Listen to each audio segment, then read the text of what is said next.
Salam Kamir, kekaguman ilahi mengarah pada iman dan rahmat. Saudara-saudari yang terkasih, saya mempunyai magnet, dan kalau ketemu dengan logam, pasti akan nempel magnet ini. Prinsip dasar magnet, semua logam akan menempel pada magnet atau benda-benda yang mempunyai zat logam atau metal. Lihat. Nah, saya juga mempunyai magnet lain. Antar magnet ini kalau kutubnya lain akan saling tarik-menarik dengan semakin kuat. Nah, semakin kuat, laki-laki dan kuat. Nah, tetapi kalau kutubnya sama, maka akan ada daya tolak menolak. Bagaimana magnet ini saling menolak karena tidak mau bersatu.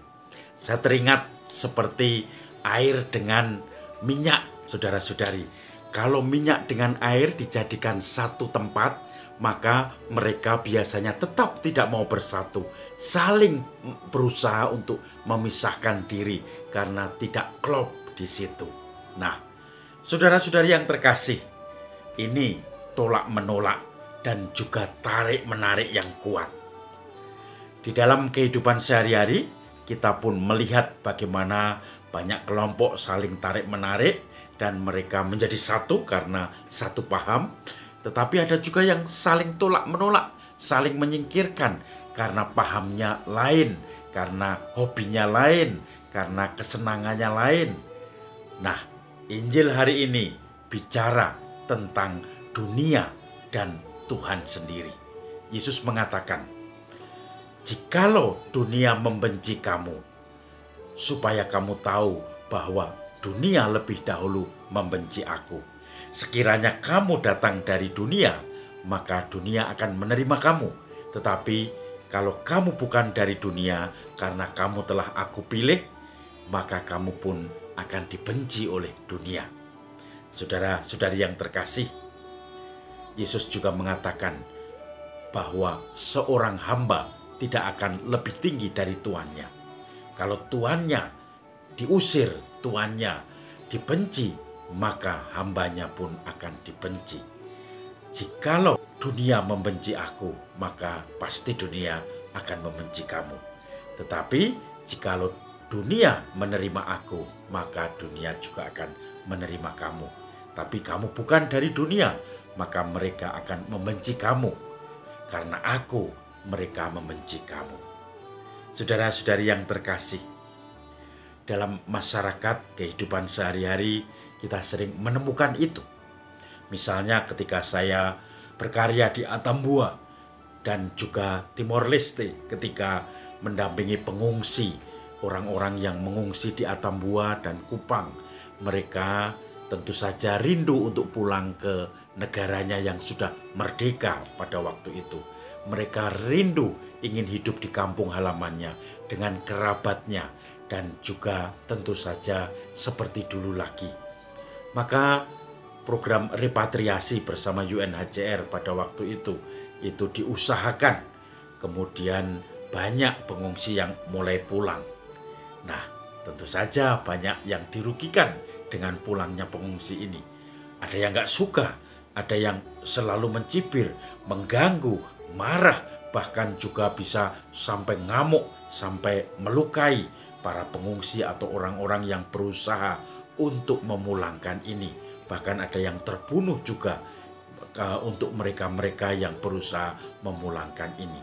Maka karena seperti itu, kebahagiaan itu diusahakan oleh sekelompok orang. Tetapi sekelompok orang lain tidak suka, merasa dirugikan, dan kemudian membuat keonaran supaya program ini kacau dan tidak berjalan. Nah, ini yang kadang-kadang kita alami dalam skala besar. Misalnya ada orang yang ingin berusaha membangun kerukunan di Ambon ketika terjadi kerusuhan. Tetapi kemudian banyak orang juga yang tidak suka dengan kerukunan karena dengan ribut, perang, ramai, kerusuhan, mereka mendapatkan keuntungan. Nah, ini yang kadang-kadang kita merasakan aneh. Mereka bukan dari Tuhan yang suka perpecahan daripada persatuan. Saudara-saudari yang terkasih, Dalam skala kecil kita bisa melihat bagaimana ada orang yang tidak disukai karena orang itu tidak mau mengikuti aturan-aturan atau keinginan kelompok peer groupnya. Misalnya ada sekelompok siswa yang berkumpul, mereka kalau ujian saling nyontek dan mereka sudah terbiasa. Begitu ada siswa yang tidak mau, maka mereka tentu akan mengucilkan siswa itu. Ketika ada satu kelompok yang membicarakan kejelekan orang lain, kemudian ada satu orang yang mencoba mengangkat kebaikannya dan tidak setuju dengan cara menjelekkan itu karena orangnya tidak ada dan tidak bisa membela diri, maka tentu orang itu akan dikucilkan oleh kelompok yang suka gosip, suka menjelekkan orang lain tanpa ada kehadiran orang yang dijelekkan itu. Contoh lain lagi, di tempat umum, suatu pelayanan publik, itu saya pernah hadir dan kemudian dalam masa pandemi orang harus mencuci tangan sebelum masuk ke kantor itu, dalam pelayanan publik itu, kemudian harus memakai masker semuanya. Tetapi saya lihat ada seorang anak muda yang tidak memakai masker atau maskernya itu justru dilepas, diturunkan begitu sehingga berada di dagunya. Maka ketika saya menegur, mengatakan, "Mas, maskernya dipakai karena ini tempat umum." Dia tiba-tiba di luar dugaan marah-marah. Dia malah justru mengatakan sok disiplin, sok suci, dan kemudian membuat saya malah malu di depan banyak orang. Daripada ribut-ribut, ya sudah, saya diam. Tetapi yang jelas akhirnya didatangi oleh satpam dari kantor itu dan kemudian masalah sudah selesai. Tetapi kadang-kadang kita yang benar, kita yang harus menerapkan kedisiplinan, itu justru banyak orang tidak suka, memusuhi, merasa sok disiplin, merasa sok hebat, merasa sok suci, sok sempurna, dan ini yang kadang dituduhkan kepada kita yang justru mengingatkan orang-orang yang tidak disiplin. Maka saudara-saudari yang terkasih, mari kita tetap menjaga, menyadari bahwa ketika kita menegakkan suatu nilai-nilai yang kita yakini, kadang kita berbenturan dengan orang-orang lain.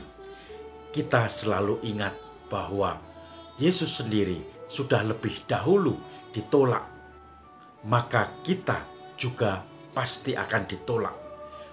Kita butuh kesetiaan, butuh ketegaran hati untuk menghadapi semuanya itu.